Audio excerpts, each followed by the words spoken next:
Mise en cascade de compteurs décimaux. Int 9. Mise en cascade de compteurs décimaux. Reportons à la figure 18, le diagramme des sorties de compteurs modulo 10, examiné dans la théorie précédente. Si nous associons logique positive, comme à l'accoutumée le chiffre 1 au niveau haut et le chiffre 0 au niveau bas, nous obtenons la table de la figure 19, où nous pouvons remarquer que de 0 à 9, le circuit compte en code binaire. Figure 19, les sorties du compteur sont en code binaire. État du compteur. Q4, Q3, Q2, Q1, 0, 0, 0, 0, 0, 1, 0, 0, 0, 1, 2, 0, 0, 1, 0, 3, 0, 0, 1, 1, 4, 0, 1, 0, 0, 5, 0, 1, 0,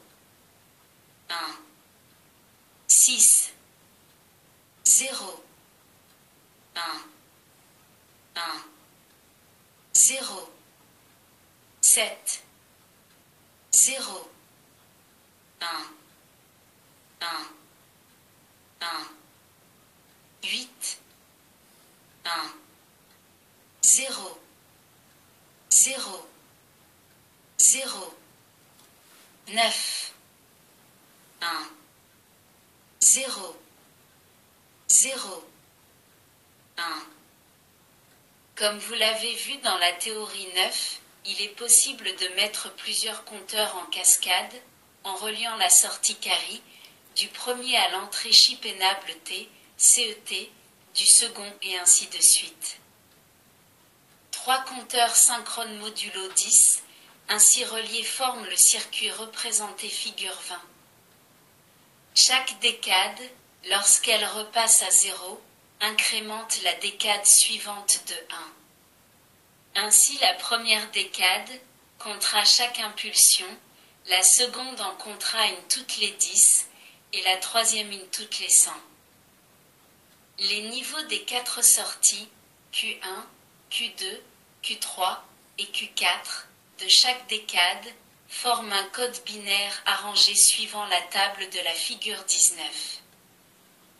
On peut retrouver le nombre décimal, résultat du comptage, en sachant que les 4 sorties du premier compteur indiquent le chiffre des unités, les 4 sorties du second, celui des dizaines, et celle du troisième, celui des centaines.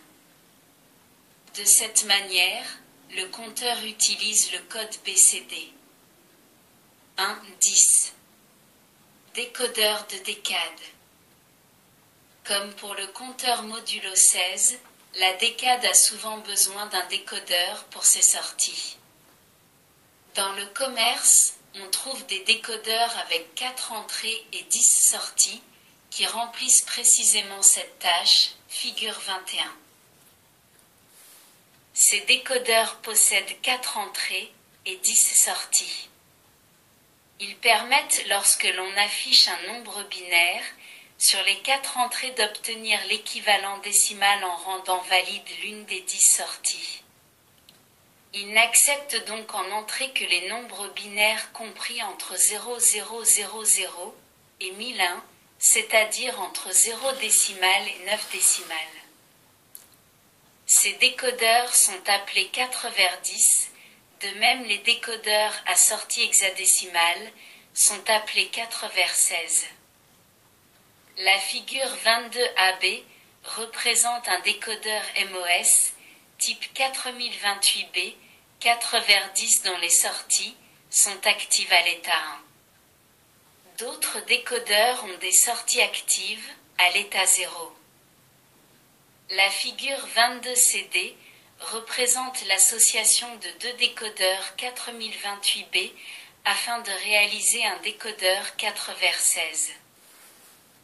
La table de vérité indique l'état des sorties pour chaque combinaison D, C, B, A en entrée.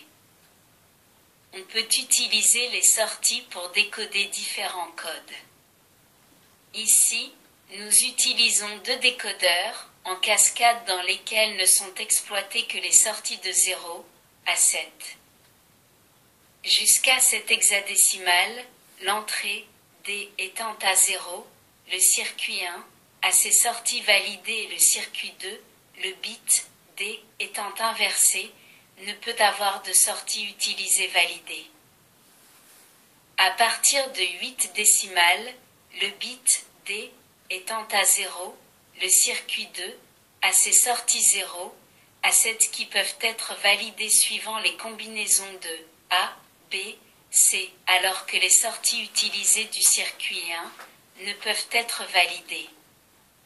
Les sorties 0 à 7 du deuxième circuit sont interprétées comme 8, 9, 10, 11, 12, 13, 14, 15. Nous avons donc bien un décodeur hexadécimal. 1, 11. Décodage d'un compteur de Johnson. Comme vous l'avez vu dans la théorie précédente, le compteur de Johnson compte d'une manière bien particulière. En effet, dans ce compteur constitué de 5 bascules, les sorties peuvent prendre 10 combinaisons différentes, de 2 sorties chacune telles que représentées envers figure 23. Le code Johnson n'est pas un code pondéré. On attribue à chacune des 10 combinaisons un code décimal de 0 à 9, tel que le décrit la figure 24. Il est donc nécessaire de décoder l'état des sorties pour individualiser chaque combinaison de façon à disposer des 10 sorties. Un bon nombre de solutions s'offrent alors et nous retiendrons celle adoptée dans le circuit intégré 4017B. Ce circuit intégré regroupe dans un même boîtier un compteur de Johnson à 5 étages et le décodeur approprié. Le schéma synoptique de ce circuit est représenté figure 25, ainsi que son brochage. L'entrée CP0 permet de déclencher le compteur sur un front montant, alors que l'entrée CP bar 1 permet le déclenchement du compteur sur un front descendant. L'entrée MR permet la remise à 0 générale. Elle est active au niveau HO. Les sorties au 0 à O9 sont les sorties décodées. La sortie Q bar 5 à 9 permet la mise en cascade des compteurs, il suffit de la relier à l'entrée CP0 du compteur suivant. C'est un report actif au niveau L, bas. La figure 26B montre le schéma interne du compteur décodeur 4017B. Il comporte un compteur Johnson à 5 bascules suivi d'un réseau combinatoire de décodage. Le chronogramme, figure 26A, montre la validation successive des sorties décodées au fur et à mesure de l'arrivée des impulsions d'horloge. Dans le circuit intégré 4017B, les différentes combinaisons sont obtenues à l'aide de circuits NOR, suivis chacun d'un buffer, circuit oui, utilisé comme amplificateur. À titre d'exemple, la validation de la sortie Q4 est représentée en gras dans la figure 26B. Cette sortie, correspondant au code décimal 4, passe à un niveau logique H pour la combinaison des sorties Q bar 4 et Q5 du compteur.